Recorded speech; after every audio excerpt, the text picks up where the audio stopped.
அதே ஒரு நேரத்தில் முன்னிலை நிலவரம் என்ன அப்படின்றதையும் தொடர்ந்து நம்ம பார்த்து கொண்டிருக்கிறோம். தற்பொழுது நம்ம பார்க்கக்கூடிய முன்னிலை நிலவரம் என்ன அப்படின்னு பார்த்தீங்கன்னா, ஆக்சுவலாக நம்ம பார்க்கக்கூடிய கோபிநாத் அவர்கள் பெற்றிருக்கக்கூடிய வாக்கு 66,387 வாக்குகள் பெற்றிருக்கிறார். அவரை எதிர்த்து களம் கண்ட ஜெயபிரகாஷ் பெற்ற வாக்குகள் 38,427 இருக்கிறது. இந்த வாக்கு வித்தியாசம் அப்படின்றது நேரம் செல்ல செல்ல அதிகரிக்கலாம்.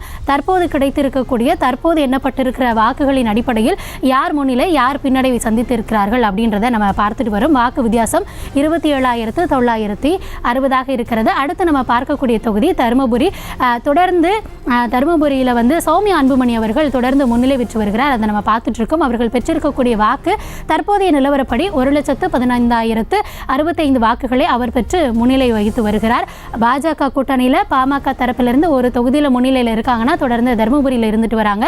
அவரை எதிர்த்து களம் கண்ட மணி அவர்கள் பின்னடைவை சந்தித்திருக்கிறார். வாக்கு வித்தியாசம் அப்படின்றதும் கட்டங்கள் செல்ல செல்ல அதிகரித்து வருகிறது. அடுத்ததாக நம்ம பார்க்கக்கூடியது திருவள்ளூர் தொகுதிக்கான ஸ்டேட்டஸ் என்ன அப்படின்றத பார்த்துட்டு இருக்கோம். இந்த நேரத்தில் சசிகாந்த் செந்தில் அவர்கள் வாக்கு எண்ணிக்கை துவங்கியதிலிருந்தே, அதாவது தபால் வாக்குகள் எண்ணப்பட்ட பொழுதிலிருந்தே அவர் தொடர்ந்து முன்னிலையில் நீடித்து வருகிறார். அவரை எதிர்த்து களம் கண்ட நல்லதம்பி அவர்கள் பின்னடைவை சந்தித்திருக்கிறார். இந்த வாக்கு வித்தியாசம் அப்படின்றது ஏறத்தாழ 1,00,000 தாண்டி சென்றிருக்கிறது. இருவருக்குமான வாக்கு வித்தியாசம் கண்டிப்பாக நெருங்கி பக்கத்தில் வர முடியுமா அப்படின்னா, ரன்னராக இருக்கக்கூடியவங்க முன்னிலையில் இருக்கவங்களை நெருங்கிறதுக்கான வாய்ப்புகள் ரொம்பவே குறைவாக இருக்கக்கூடிய தொகுதியாக இது இருக்கிறது.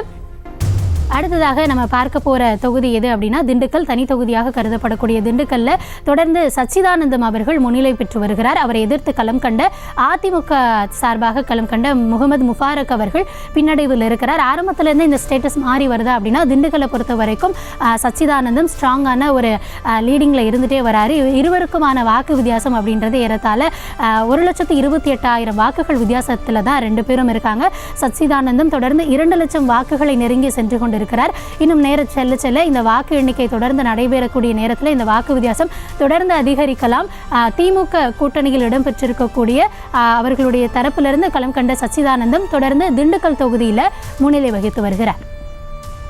அடுத்ததாக மிகவும் அறியப்பட்ட மிகவும் கவனிக்கப்பட்ட ஒரு தொகுதி, ஒரு நட்சத்திர வேட்பாளர் களம் கண்டிருக்கக்கூடிய தொகுதி அப்படின்னா கண்டிப்பாக தூத்துக்குடி. சென்ற முறை கனிமொழி அவர்கள் பெற்ற வாக்குகளை விட இந்த முறை எவ்வளவு வாக்குகள் வித்தியாசத்தில் வெற்றி பெறுவார் அப்படின்றத அங்கே இருக்கக்கூடிய கேள்வியாக இருக்கிறது. இந்த நேரத்தில் அவர் பெற்றிருக்கக்கூடிய வாக்குகள் அப்படின்னு பார்த்தோன்னா 20,00,000 தாண்டி சென்றிருக்கிறது.